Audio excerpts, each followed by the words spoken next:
Text books, newspapers और magazines में अगर आप मदर टेरेसा की फोटो देखेंगे तो आपको एक स्माइल करती हुई एक एंजल लाइक फिगर दिखाई देगा और 80s 90s के हर बच्चे को ये तस्वीर जरूर याद होगी। लेकिन कहते हैं ना, history is a fable written by winners. इतिहास उसी के नजरिए से लिखा जाता है जो जीतता है। जो भगत सिंह हमारे लिए एक क्रांतिकारी थे, वो अंग्रेजों के लिए एक टेररिस्ट थे और आज भी हमारी हिस्ट्री की टेक्स्ट बुक्स में भगत सिंह को रेवोल्यूशनरी टेररिस्ट लिखा जाता है क्योंकि अंग्रेज उस वक्त हमारे ऊपर हावी थे। उसी तरीके से मदर टेरेसा, जिसे एक एंजल और एक हेवनली क्रिएचर समझा जाता है, आज इस वीडियो में मैं उसे एक्सपोज करूंगा। क्रिस्टोफर हिचेंस और वेस्ट बंगाल के कम्युनिस्ट लीडर अरूप चैटर्जी ने मदर टेरेसा पे एक डिटेल्ड स्टडी करी और कुछ ऐसे शॉकिंग फैक्ट्स बताए जो आपको हिला देंगे। मदर टेरेसा का एक्चुअल नाम आप स्क्रीन पे देख लो क्योंकि मैं शायद इसको सही से प्रोनाउंस कर नहीं पाऊंगा। यूरोप के स्कोपजी नाम के शहर में इनका जन्म हुआ था और ये यहीं पे बैप्टाइज हुई थी, यानी क्रिश्चियनिटी का सेक्रेड रिचुअल जिसके बाद कोई बच्चा क्रिश्चियन बन जाता है। ये इतनी कट्टर क्रिश्चियन थी कि अपने डे ऑफ बैप्टाइजेशन यानी अगस्त 27, 1910 को अपना एक्चुअल बर्थडे मानती थी। 1928 में जब ये 18 साल की हो गई तब ये ब्लैक मैडोना की श्राइन पर प्रे करने के लिए विटीना नाम के एक मुस्लिम मेजॉरिटी गांव में पहुंची। क्रिश्चियनिटी में एक कॉलिंग का कॉन्सेप्ट होता है, यानी किसी व्यक्ति को कोई ईश्वरी इंस्पिरेशन मिलना अपने धर्म का प्रचार प्रसार करने के लिए, यानी कि मिशनरी वर्क को करना। अब मदर टेरेसा को इसी जगह पे वो फर्स्ट कॉलिंग मिलती है और इस मिशन के चलते उन्होंने सिस्टर्स ऑफ लोरेटो, जो एक आयरलैंड की संस्था है, उसको ज्वाइन कर लिया और यहाँ पे इन्होंने इंग्लिश सीखकर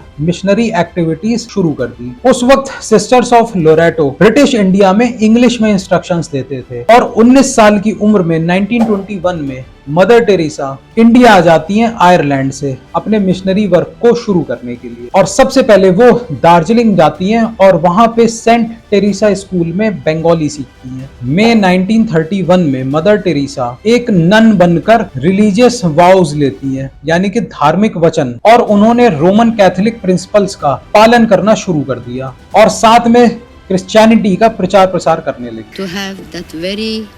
Close contact with Christ and the Blessed Sacrament, because Jesus in the appearance of bread and Jesus in the appearance of the broken bodies of our poor is the same Jesus.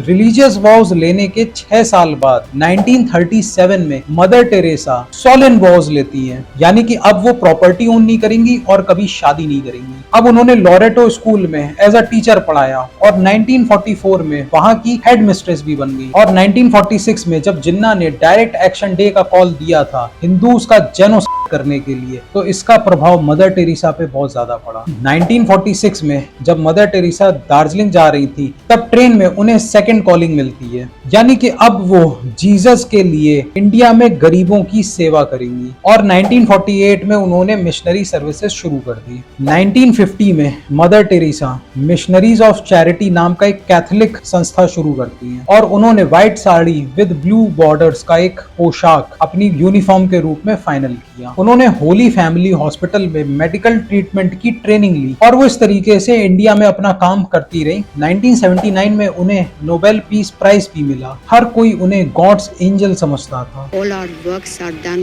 for the love of God. पर फिर 1994 में एक documentary आती है जिसे English journalist Christopher हिचेंस ने हेल्स angel नाम से रिलीज किया। इस डॉक्यूमेंट्री में बताया जाता है कि mother Teresa friend of poor की जगह फ्रेंड ऑफ पॉवर्टी थी। वो लोगों की सफरिंग्स को गिफ्ट ऑफ गॉड कहती थी। इंग्लिश इंटेलेक्चुअल मैरी लॉर्डन के हिसाब से मदर टेरेसा के established home for the dying में कोई भी बेसिक हाइजीन नहीं होती थी और उन्हें वहां की कंडीशन वर्ल्ड वॉर 1 के पेशेंट्स की याद दिलाती। यहाँ पे ना कोई बेसिक बेड्स होते थे, सिरिंजेस को ठंडे पानी से धुलकर यूज किया जाता था। इवन जो पेशेंट्स HIV पॉजिटिव और एड्स से सफर कर रहे होते थे उनकी भी नीडल्स दूसरे पेशेंट्स के साथ कॉमनली यूज की जाती थी। कैंसर पेशेंट्स को एस्पिरिन की गोली दी जाती थी। सर्दी के मौसम में भी कोई गर्म पानी की व्यवस्था नहीं होती थी। ब्रिटिश मेडिकल जर्नल के एडिटर रॉबिन फॉक्स के हिसाब से अगर कोई इंसान मलेरिया से भी जूझ रहा है तो भी उसे पैरासीटामोल दे दी जाती। डॉक्टर्स यहाँ पे विजिट तो करते थे लेकिन सारे फाइनल डिसीजन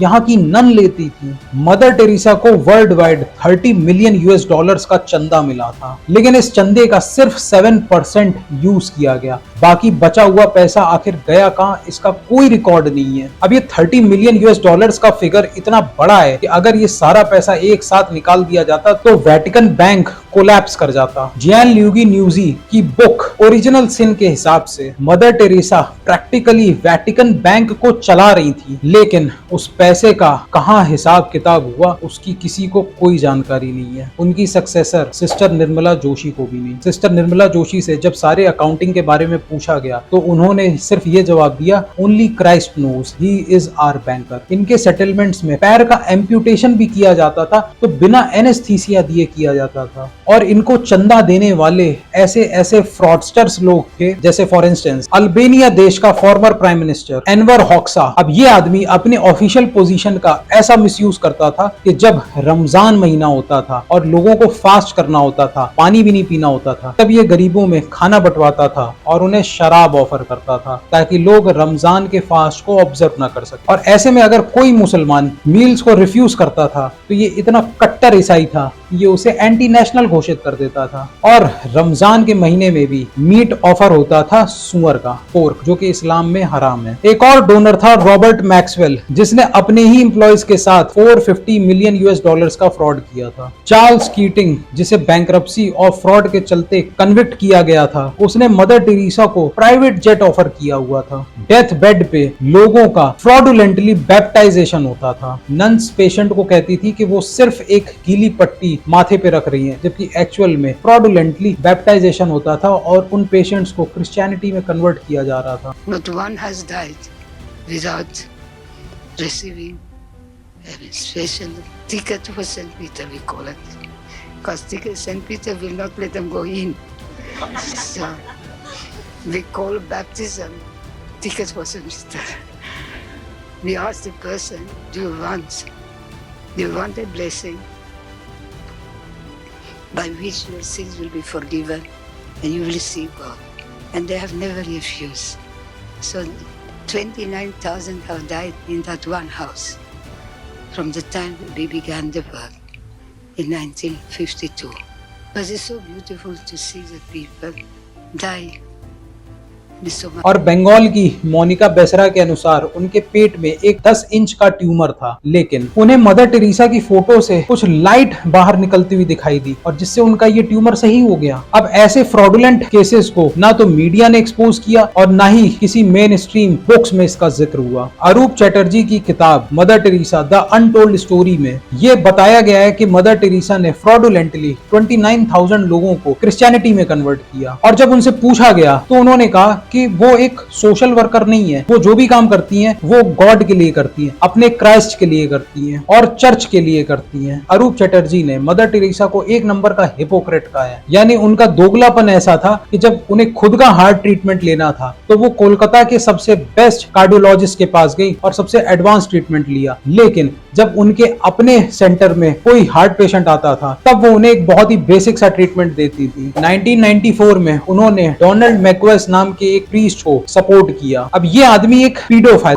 यानी इसे बच्चों के साथ सेक्स करने में मजा आता था और 2006 में इस आदमी को कन्विक्शन हुआ है और मदर टेरेसा इसको हमेशा सपोर्ट करती रही, बचाती रही। Mother Teresa actually pre medieval times में जी रही थी। उन्होंने एक औरत के अबॉर्शन करने के राइट्स का भी विरोध किया था, क्योंकि रोमन कैथोलिक चर्च के हिसाब से ये चीज गलत है।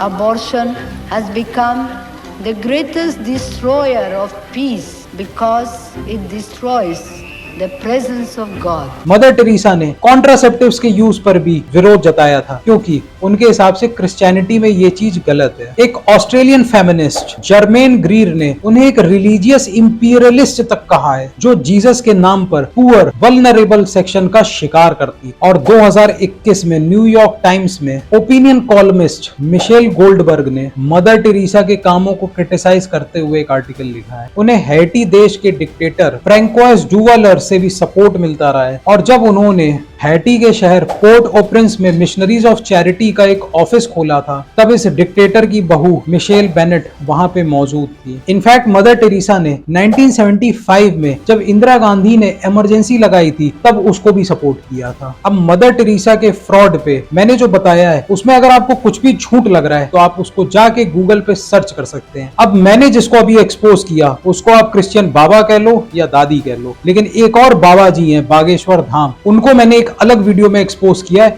जिसे आप यहां पर क्लिक करके देख सकते हैं।